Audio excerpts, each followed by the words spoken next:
राम राम दोस्तों, आप सभी का स्वागत है आज के इस वीडियो में। और आज हम बात करने वाले हैं अंबेडकर डीबीटी वाउचर योजना, जिसके अंतर्गत जो विद्यार्थी हॉस्टल या छात्रावास में रहता है या किराए पे रहता है उसको पर मंथ 2000 और वर्ष में 20,000 रुपये मिलेंगे 10 किस्तों के रूप में।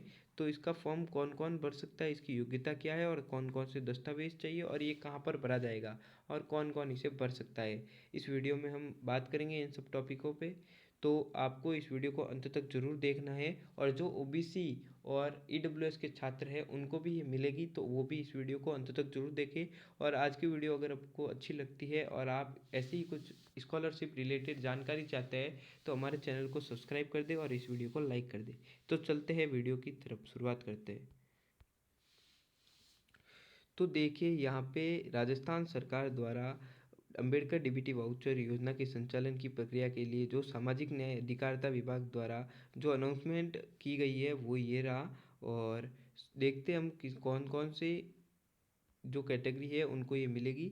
तो देखो, योजना का लाभ है, जो योजना का लाभ कौन कौन उठा सकते हैं ये रहा, यहाँ पे लिखा हुआ है एससी, एसटी, ओबीसी, एमबीसी और ईडब्ल्यूएस के छात्र। देखो, एससी और ओबीसी और एमबीसी और ईडब्ल्यूएस के छात्र हैं, मतलब लगभग ऑल छात्र जो नॉर्मल जनरल में नहीं आते उनको नहीं मिलेगी, बाकी ऑल को मिलेगी। जो राजकीय महाविद्यालय मतलब राजस्थान में है और जो सरकारी महाविद्यालय होना चाहिए जिसके अंदर स्नातक और स्नातकोत्तर की कक्षाओं में नियमित रूप से अध्ययनरत है, मतलब आप रेगुलर स्टूडेंट होने चाहिए और आप कोई सरकारी कॉलेज होनी चाहिए, प्राइवेट कॉलेज नहीं होनी चाहिए। इसके बाद है कि श्रेणीवार छात्रों को विभाजन। तो देखो, श्रेणी के अंतर्गत दिया जाएगा, आपका फॉर्म अगर जल्दी भरा जाता है तो आपको श्रेणी में पहले लिया जाएगा। देखो, इसमें भी फिक्स है, अनुसूचित जनजाति मतलब जो आपके एससी है वो हो गए आपके 1500, एसटी है जो होंगे आपके 1500, एससी एसटी 1500 और अन्य पिछड़ा वर्ग ओबीसी के हैं जो आपके होंगे 750 और अति पिछड़ा वर्ग के आप होंगे आपके 750 और आर्थिक पिछड़ा वर्ग के होंगे आपके 500 विद्यार्थी, इनको दिया जाएगा। उसके बाद ये जो पात्रता है जो मेन है वो है कि राजस्थान का मूल निवासी होना चाहिए और अभ्यर्थी अनुसूचित जनजाति या जाति और अन्य पिछड़ा वर्ग, अति पिछड़ा वर्ग और आर्थिक रूप से कमजोर वर्ग का सदस्य होना चाहिए, मतलब एससी, एसटी, ओबीसी, ईडब्ल्यूएस और एमबीसी का छात्र होना चाहिए। इसके बाद है कि अभ्यर्थी की माता पिता अभिभावक की वार्षिक आयु एससी, एसटी, एमबीसी के लिए तो है आपके 2,50,000, ओबीसी के लिए है 1,50,000 और ईडब्ल्यूएस के लिए आपके 1,00,000। तो इनसे कम होनी चाहिए, मतलब जो आपके माता पिता की जो आयु वार्षिक आय है जो आपकी जो दी हुई है उसके कम होनी चाहिए, 2,50,000 से कम चाहिए आपके एससी, एसटी और एमबीसी के लिए। ओबीसी के लिए 1,50,000 से कम और ईडब्ल्यूएस के लिए 1,00,000 से कम।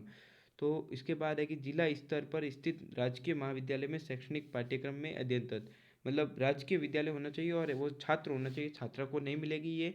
तो ये एक अकेली, शायद लगभग अकेली ही स्कॉलरशिप होगी जो छात्रों को मिलती है, छात्राओं को नहीं मिलती। तो इसमें जो शैक्षणिक पाठ्यक्रम में होना चाहिए राजकीय महाविद्यालय में, और अभ्यर्थी जिस जिले के राजकीय महाविद्यालय में अध्ययनरत है उस नगर निगम, यानी उस नगर निगम, नगर परिषद या नगर पालिका का निवासी न हो, मतलब उस पाली, जैसे पाली जिला है या जयपुर जिला है तो जयपुर में कोई कॉलेज है सरकारी, उसमें ही वो अगर जयपुर का ही निवासी है तो उसको नहीं मिलेगा, अगर वो जयपुर के किसी नॉर्मल गांव का है तो उसको मिलेगी ये छात्रवृत्ति। इसके बाद है कि योजना के तहत विद्यार्थी जिनके माता पिता अभिभावक के पास स्वयं का मकान उस शहर या स्थान पर होने पर जहाँ वह अध्यंतर है वह योजना के तहत लाभ प्राप्त नहीं कर सकते। मतलब जैसे देखो, कोई जयपुर में रह रहा है और उसके मम्मी पापा भी जयपुर में ही रह रहे हैं और वो ये फॉर्म भरता है तो उसको ये स्कॉलरशिप नहीं मिलेगी। इसके बाद है कि छात्र को योजना का लाभ अधिकतम 5 वर्ष के लिए है और 2,000 रुपया प्रति मंथ आपको मिलेगा, 10 मंथ के लिए मिलेगा ये। तो ये आपको लगभग पूरा 20,000 मिलेगा 1 साल का, और आप 5 साल तक लगातार मिलेगा तो आपको 1,00,000 रुपया 5 साल तक मिलता रहेगा। इसके बाद है कि अभ्यर्थी के द्वारा दी जाने वाली प्रक्रिया, तो ये आप कहाँ पर भर सकते हैं, इसकी ये रिलेटेड है ई मित्र पर, एसएसओ पर आईडी के माध्यम से या उक्त पोर्टल पर जन आधार कार्ड के माध्यम से आवेदन किया जाएगा। इसके बाद है विद्यार्थी द्वारा अपलोड किए जाने वाले दस्तावेज, क्या क्या दस्तावेज चाहिए। इसमें से कई बार लोग भूल जाते हैं और कुछ गलत दस्तावेज अपलोड कर लेते हैं जिनके कारण उनको छात्रवृत्ति नहीं मिलती है, तो आप ये ध्यान से देखें और ये आप बना लें जल्दी से, क्योंकि 30 नवंबर इसकी अंतिम तिथि है। इसके बाद ये है कि सक्षम अधिकारी द्वारा जारी मूल निवास। मूल निवास चाहिए आपको, जाति प्रमाण पत्र चाहिए और स्वघोषित आय प्रमाण पत्र।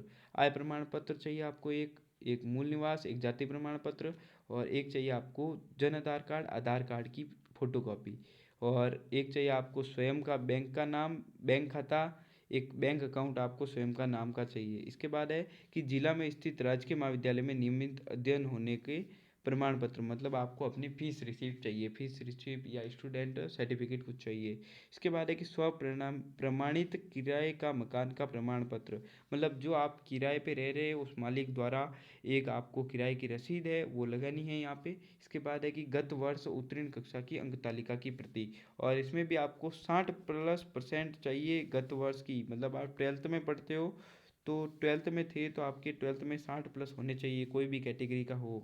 इसके बाद है कि योजना का आवेदन पत्र प्राप्त करने का कार्यालय, तो ये आपके जिला स्तर पर कलेक्ट होगा, मतलब जिला स्तर से इसकी पूरी चेकिंग की जाएगी, तो इसमें चेकिंग में लग जाएगा आपके 1 मंथ। और इसके बाद है कि स्वीकृत अधिकारी, तो देखो योजनागत लाभान्वित किए जाने वाले जिलेवार वर्गवार लक्ष्यों के अनुरूप स्वीकृति संबंध उप निर्देशक और सहायक निदेशक सामाजिक न्याय अधिकारिता द्वारा जारी की जाएगी।